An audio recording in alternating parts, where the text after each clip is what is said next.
राधे राधे दोस्तों। श्राद्ध पितृपक्ष में गीता की किस अध्याय का करें पाठ।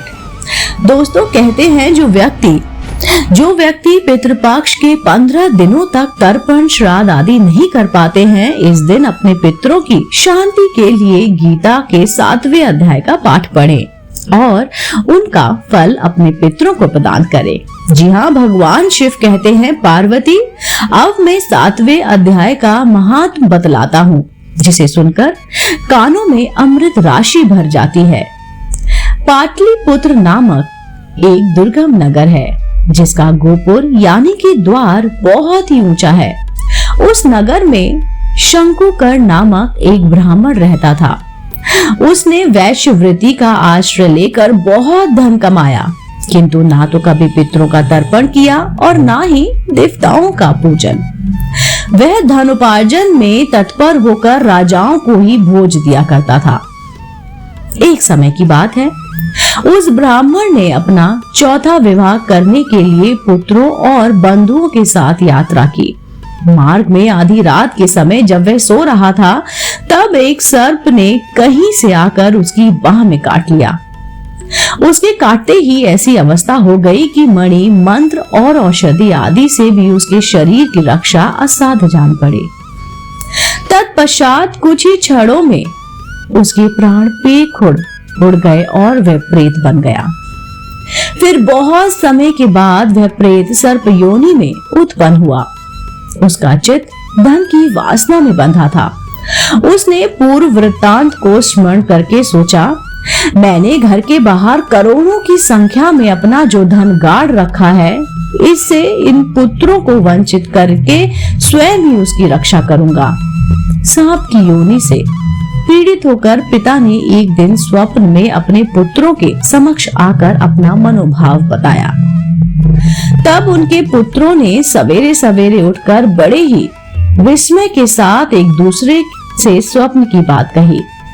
उसमें से मंझला पुत्र कुदाल हाथ में लिए घर से निकला और जहां उसके पिता सर्प योनि धारण करके रहते थे, उस स्थान पर गया। यद्यपि उसे धन के स्थान का ठीक पता नहीं था, तो भी उसने चिन्हों से उसका ठीक निश्चय कर लिया और लोभ बुद्धि से वहां पहुंचकर बॉबी को देखना आरंभ किया। तभी वह बॉबी से बड़ा भयानक सांप प्रकट हुआ और बोला, ओ बूढ़, तू कौन है? किस लिए आया है? यह बिल क्यों खोद रहा है? किसने तुझे भेजा है? ये सारी बात मेरे सामने बता। पुत्र, मैं आपका पुत्र हूँ। मेरा नाम शिव है। मैं रात्रि में देखे हुए स्वप्न के अनुसार होकर यहाँ पर स्वर्ण लेने के लिए आया हूँ और मुझे बहुत ही ज्यादा कौतूहल है। पुत्र की यह वाणी सुनकर वह सांप हंसता हुआ उच्च स्वर से इस प्रकार स्पष्ट बोला, यदि तू मेरा पुत्र है तो मुझे शीघ्र ही बंधन से मुक्त कर। मैं अपने पूर्व जन्म में गड़े हुए धन के लिए ही सर्प योनि में उत्पन्न हुआ हूँ। पुत्र, पिताजी, आपकी मुक्ति कैसे होगी, इसका उपाय मुझे बताइए, क्योंकि मैं इस रात में सब लोगों को छोड़कर आपके पास आया हूँ। पिता, बेटा, गीता के अमृत में 7वें अध्याय को छोड़कर मुझे मुक्ति करने में तीर्थ, दान, तप और यज्ञ भी सर्वदा समर्थ नहीं है। केवल गीता का 7वां अध्याय ही प्राणियों के जरा मृत्यु आदि दुखों को दूर करने वाला होता है। पुत्र, मेरे श्राद्ध के दिन गीता के 7वें अध्याय का पाठ करने वाले ब्राह्मण को श्रद्धा पूर्वक भोजन कराओ। इससे निसंदेह मेरी मुक्ति हो जाएगी। वत्स, अपनी शक्ति के अनुसार पूर्ण श्रद्धा के साथ वेद विद्या में प्रवीण अन्य ब्राह्मणों को भी भोजन कराना।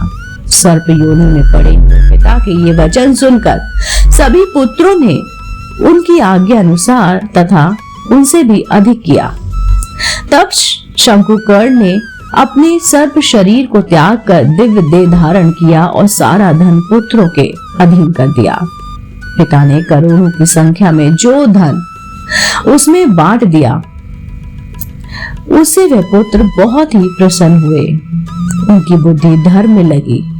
इसलिए उन्होंने बावली, कुआं, पोखर, यज्ञ तथा देव मंदिर के लिए उस धन का उपयोग किया और अन्नशाला भी बनवाई। तत्पश्चात 7वें अध्याय का सदा जप करते हुए उन्होंने मोक्ष प्राप्त किया। हे पार्वती, यह तुम्हें 7वें अध्याय का महत्व बतलाया, जिसके श्रवण मात्र से मानव सब पापों से मुक्त हो जाता है। दोस्तों, आज के लिए इतना ही। उम्मीद करती हूँ आपको गीता का ये 7वां अध्याय जरूर पसंद आया होगा, इसका महत्व जरूर पसंद आया होगा। अगर आप ऐसे ही धार्मिक, पौराणिक कहानी कथाएं सुनना चाहते हैं और सुनना पसंद करते हैं तो आप मेरे चैनल आध्यात्मिक कहानियों को तुरंत से लाइक कीजिए, शेयर कीजिए और सब्सक्राइब कीजिए। मैं आपको मिलती हूँ जल्द ही इसी चैनल पर नई रोचक जानकारी और कहानी के साथ। आप देख रहे थे आपका अपना पसंदीदा YouTube चैनल आध्यात्मिक कहानियां।